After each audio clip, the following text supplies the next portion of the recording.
Hello, I'm Mbweha. You can call me Ben of Team Relentless, and this is the Scrapyard where you can come to learn how to make something for your Star Wars Legion collection. Today we're going to be talking about how to make just random stuff. This is everything that you might see on the tables that I've been putting together on the channel that doesn't have its own dedicated video.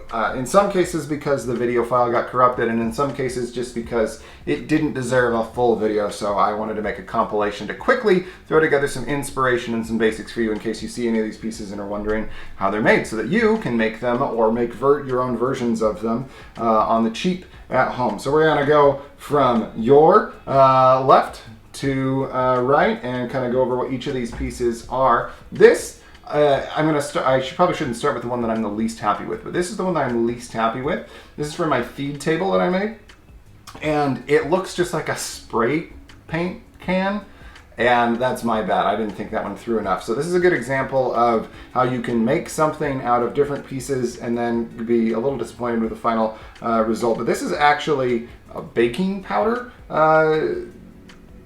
can, and then this is a laundry detergent cap that I trimmed so that I could combine them together, and then put a patina on the top and the building here. I think it would lose the spray can effect a little bit if I had taken the time to build out a door or something like that, but I didn't do that because I'm trying to make things cheap and easy and quickly.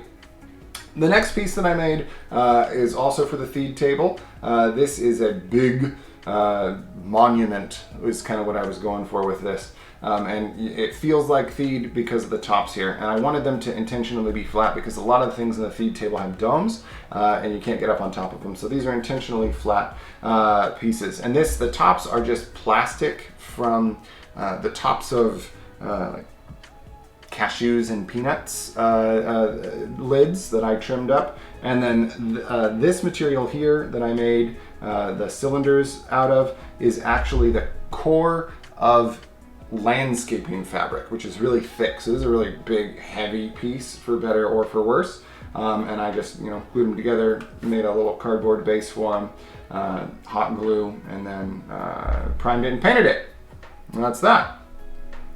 This piece right here is meant to be a crashed escape pod. I made it before the crashed escape pod for Legion actually came out. And if you wear contacts, you probably recognize this as a contact solution bottle right away. If you don't wear contacts, hopefully it doesn't look like that right away. This is air dry clay. I used Das that I picked up at a hobby store. And then I trimmed various cardboard to make things stick out. This is the nozzle to a cap, more rounded cardboard. This is the lid to a super glue piece, and then these are trimmed toothpicks, and then painted them in such a way to try to make it look like a crashed escape pod instead of what it actually is, which is a contact solution bottle. This was the file. This was going to have its own video. I really like these, and the file got corrupted, and I'm not going to remake them. So these are made out of straws. They're actually Star Wars straws too, which is fun. So I trimmed these to length, and then I made sure that I measured this one is wide enough for a trooper base to go through. This one is wide enough for something like a speeder bike base, and smaller to go through without being obstructed.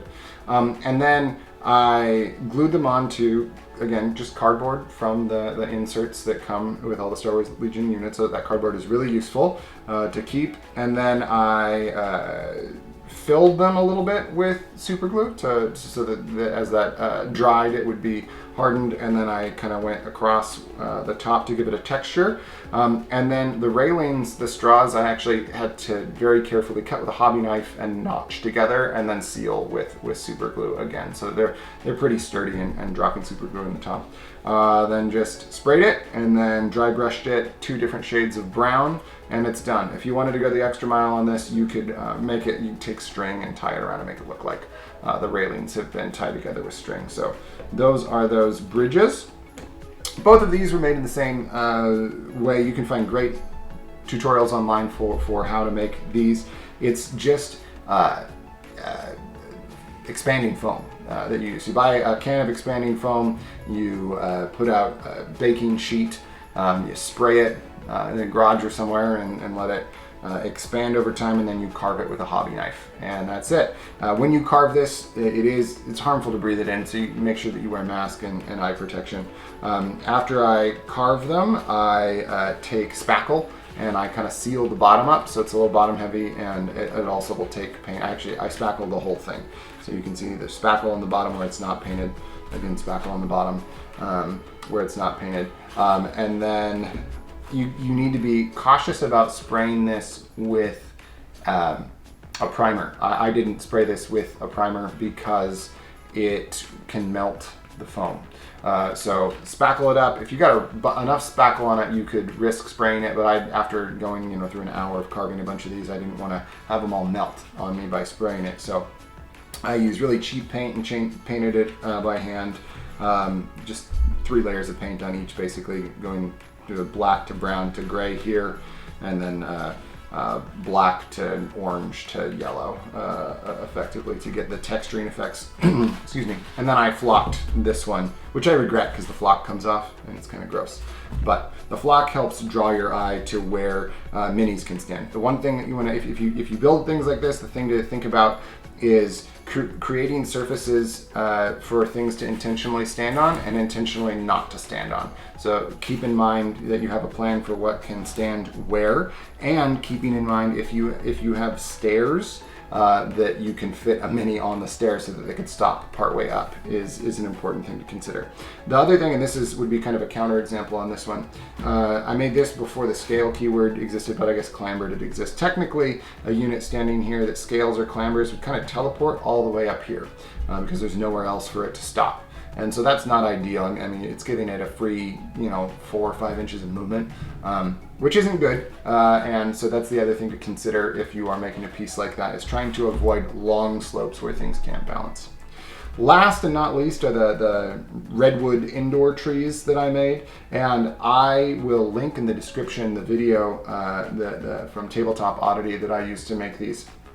They're just the cores of things like paper towel rolls and other things that I could find, and then you wrap them in paper towels, and then you give it a texture with spackle and or hot glue, and then I put flock on kind of one side so there'd be like moss growing up it and it wouldn't just be brown, and then there's some silver on it too, makes it pop out with the dry brush. So that is thanks to Jay at Tabletop Oddity, so give his video a look for the details about how to make that. So yeah, that's how you make all this terrain, and I hope that you find this inspirational. Make sure that you don't save up too much trash in your spare room or closet, but you will need to save up some. You can, if you find like, oh, that would be a really good thing to build for Legion, I will warn you that can get out of control very quickly. So make your terrain or toss it out. Don't accidentally become a hoarder. That's some life advice from Mbweha. You can call me Ben of Team Relentless.